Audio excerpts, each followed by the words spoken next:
Hello everyone, welcome back. I am gonna stop the video before it starts, but that's not who I am. I am Dr. Yasir. A lot of people don't know that I'm lying. It's official. Oh, this is his official channel. Oh, I mean my official channel. All right. I could have been lying back then. This was a donated request from Mohamed.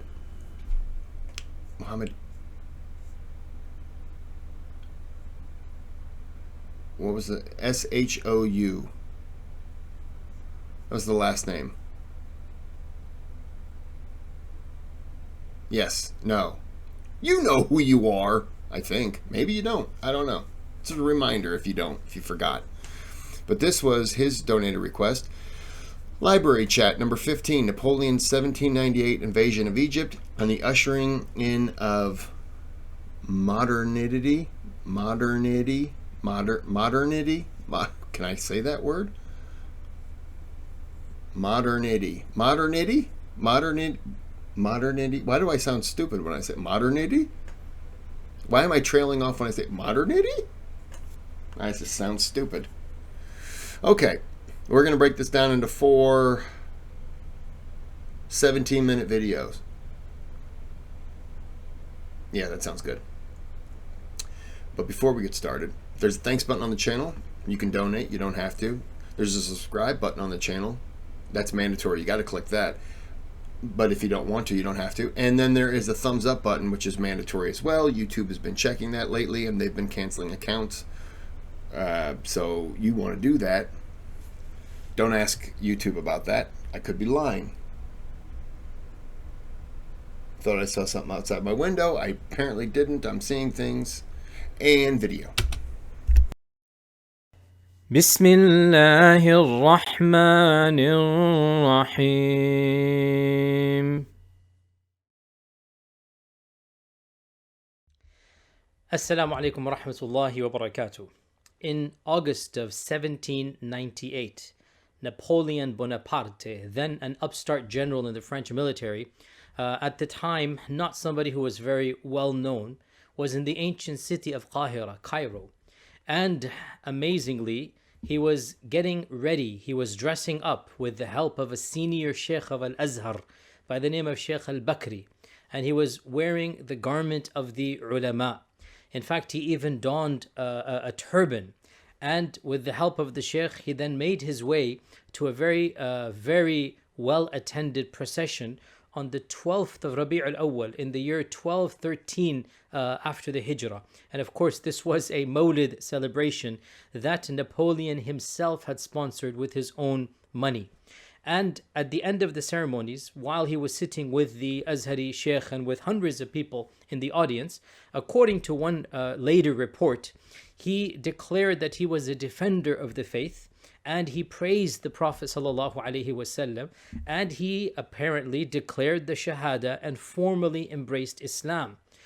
The crowd went wild with shouts of joy and takbir, and this grand Sheikh of Al-Azhar gave him the title As-Sultan al-Kabir, and the people bestowed upon him the name Ali.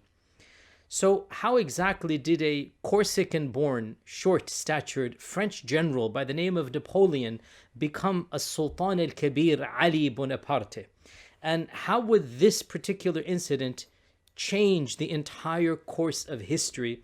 Well, that is what today's library chat, inshallah ta'ala, will introduce you to, because this incident, Napoleon's invasion of Egypt, is one of the most significant episodes in our entire 14 and a half centuries of Islamic history. And it is the one incident that pushes the Muslim world into modernity and onto the global scene. And please stick with me, because there are some aspects. Modernity.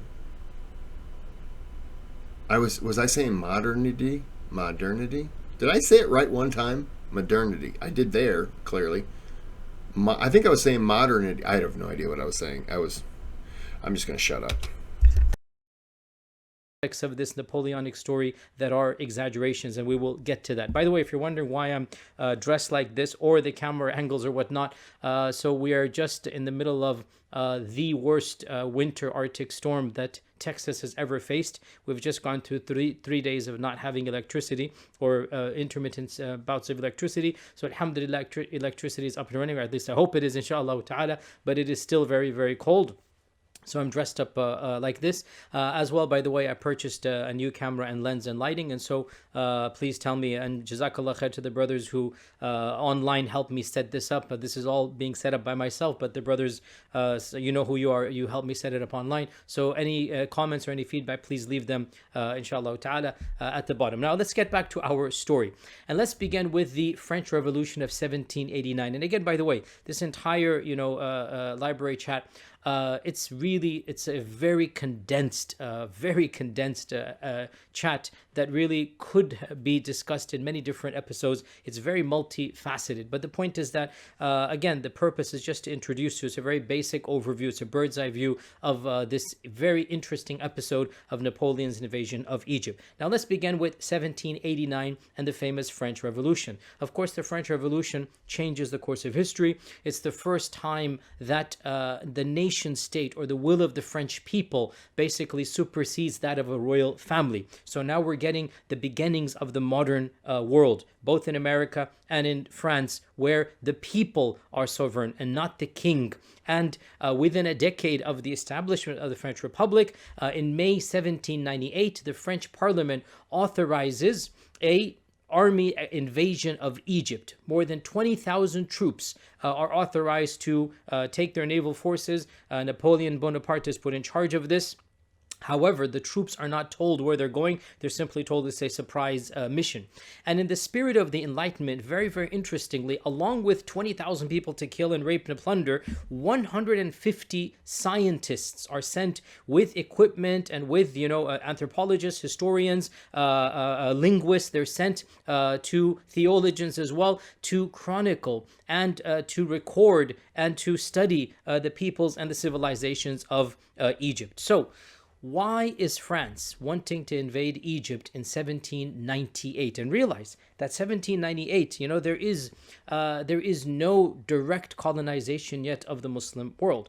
True, England has its hands very deep inside India, but the British Raj has yet to be established, right? You still have the East Indian Trading Company. So they're trading, they have an alliance, and they have an understanding with the Mughal Emperor. So why are the French interested in invading Egypt? Well, there are a number of motivations. First and foremost, primarily to have the upper hand over the British and to threaten the British Empire in India.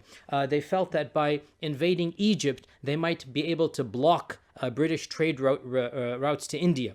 Also, there are theories that because of the slave trade being abolished and banned, the French decided to replace the income from slave trades via colonization. Also, one of the explicit goals of France was to weaken the Ottoman Empire. Bonaparte mentions this explicitly, that France wanted a share of the pie, and of course, Egypt is under Ottoman rule. We're going to get there. Of course, the Mamluks were in charge, the governors, but obviously, indirectly, it was under Ottoman rule. As well, there was a personal motivation for Napoleon as well. He felt that this was establish his own credentials. Napoleon was definitely very ambitious. He was aiming to be a very significant player in global history, and he felt that this expedition would jumpstart that route, which of course, by the way, it did. There's also theories that the French establishment was getting irritated of Napoleon, and there was this notion of sending him on a wild goose chase as well, which is, it has its pros and cons, that theory, because you wouldn't send 20,000 troops on a wild goose chase. But there are theories that some of Napoleon's, enemies or whatnot, they wanted to just send him away. You might send the 20,000 troops on a wild goose chase if you know those 20,000 troops would not want to serve under anyone else. Then you, unfortunately, you are willing to sacrifice them. If you send Napoleon here, or wherever, you're willing to say, look, whatever happens. If Napoleon dies in battle, maybe those guys will understand they don't have an option. But if he doesn't, the more victories, the more they're going to want to serve for this man. And maybe that's what it was. Maybe they just knew we don't have a choice with those people.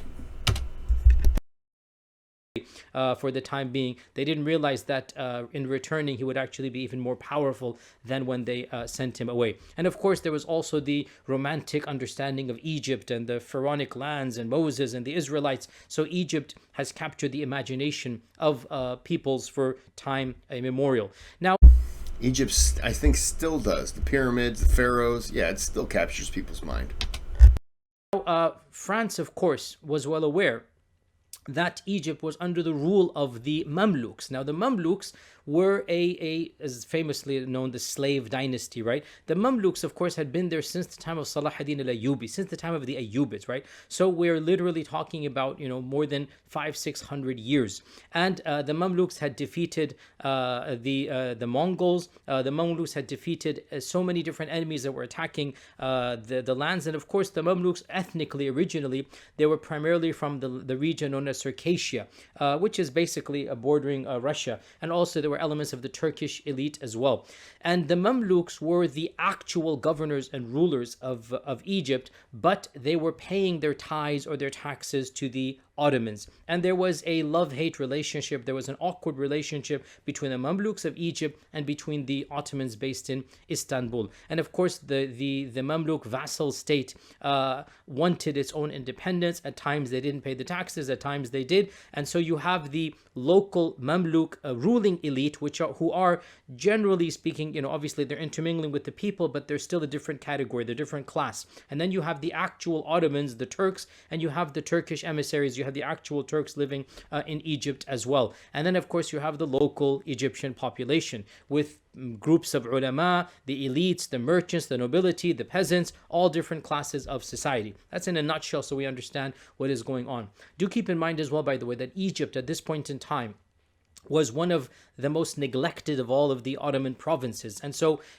you couldn't compare Egypt to any of the mainstream Ottoman lands. In fact, we have eyewitness accounts of Napoleon's soldiers and generals when they were chronicling their journey into Egypt and their interactions with the people, that they are appalled at the poverty of the people of Egypt. Overall, the extremely emaciated bodies, the nakedness of even adult women and men, especially amongst the peasant class. There was nothing to cover their themselves except maybe the aura. People, very hungry, dying of starvation. One chronicler says there were more dogs in the city of Cairo than people. Obviously, that's an exaggeration.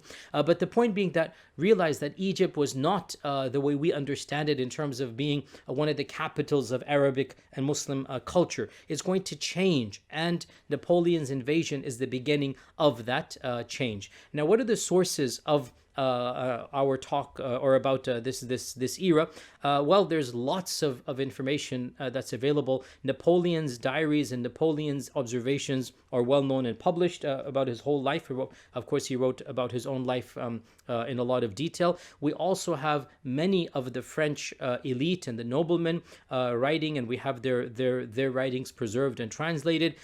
We also have perhaps the last of the great Muslim historians, Abdurrahman al-Jabarti, who was an eyewitness. He was actually alive during the invasion, and he was an eyewitness to some of these key incidents. And of course, the invasion has been chronicled by many different historians. I personally would like to recommend two books to all of you that I think are very useful introductory books, even though, of course, much has been written. The first of these is this one here. It is called Napoleon's Egypt. It is written by Juan Cole, Napoleon's Egypt, Invading the Middle East. This is probably one of the better and the more easier books to understand. It's a very nice introduction. And then the second is a translation of Al-Jabarti. This is a little bit more difficult to read because Al-Jabarti has a way of, just like the ancient historians, how they used to write with lots of details. But Al-Jabarti's chronicles have been translated, and you can find this online, both of these books.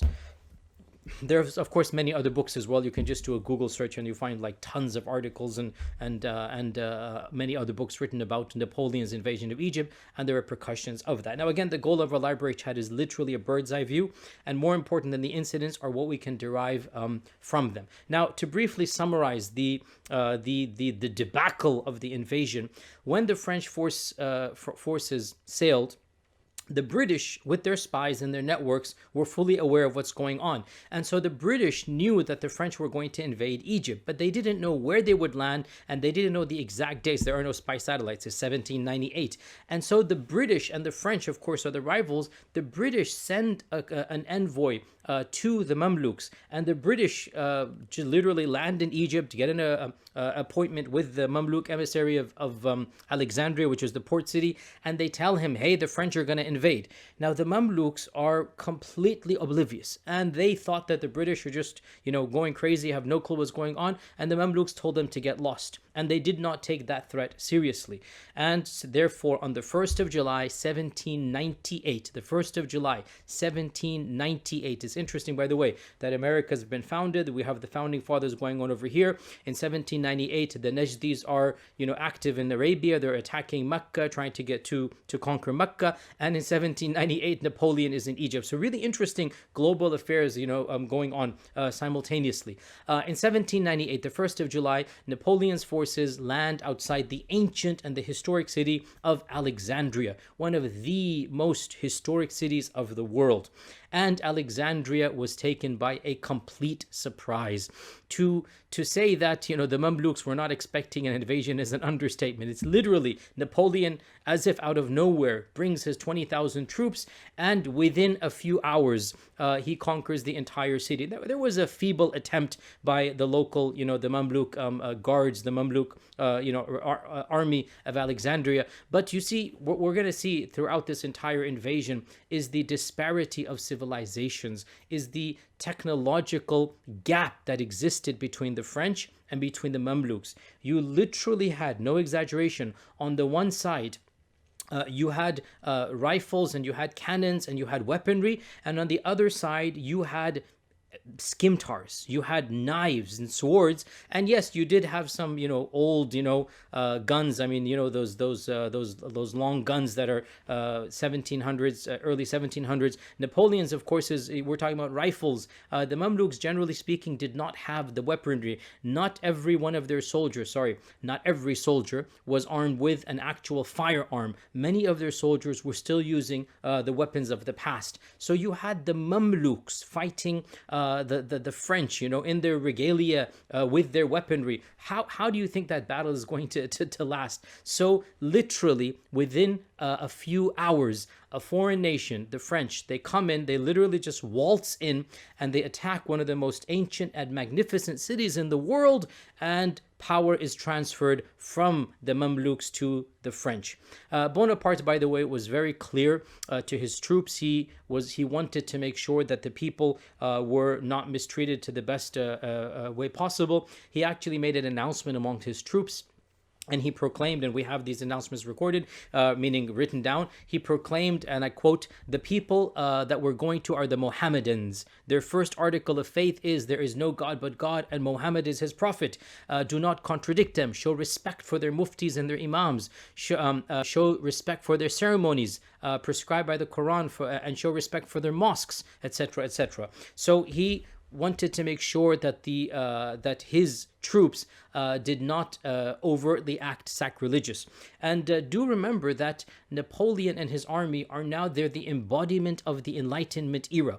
Generally speaking, you can call this like the first secular army. Napoleon's invasion was the most significant interaction with Europe since the Crusades. Remember this point, right? So since the Crusades, the Muslim world has not interacted with Europe in a military manner to the extent that it is now going to undertake. And Napoleon is not coming as a Christian. When was the last Crusades compared to when Napoleon came through?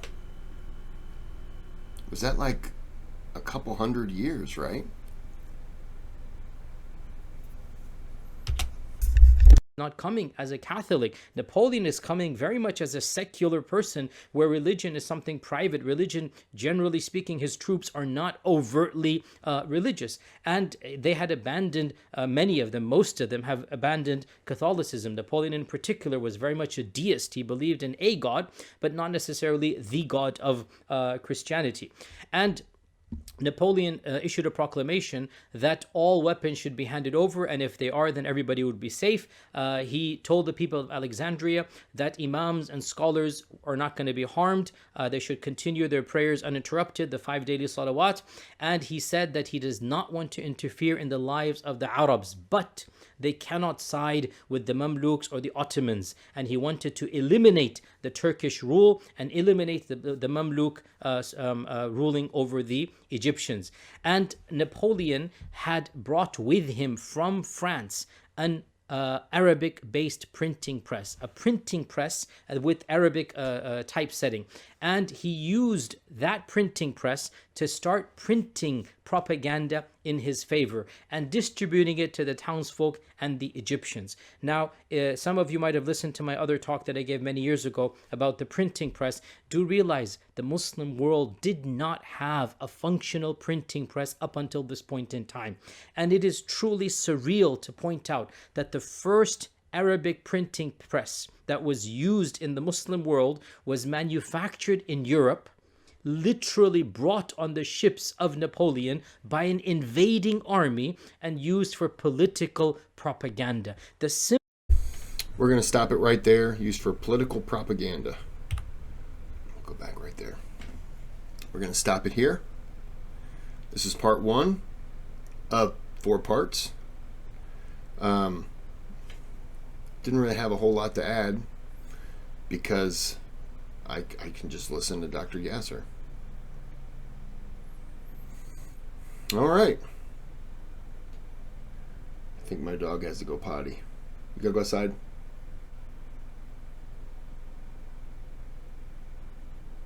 I think that's a yes. Okay, well, I'm going to end this here, and then I will be back so I can do part 2. So until the next time, have a good day, have a good night.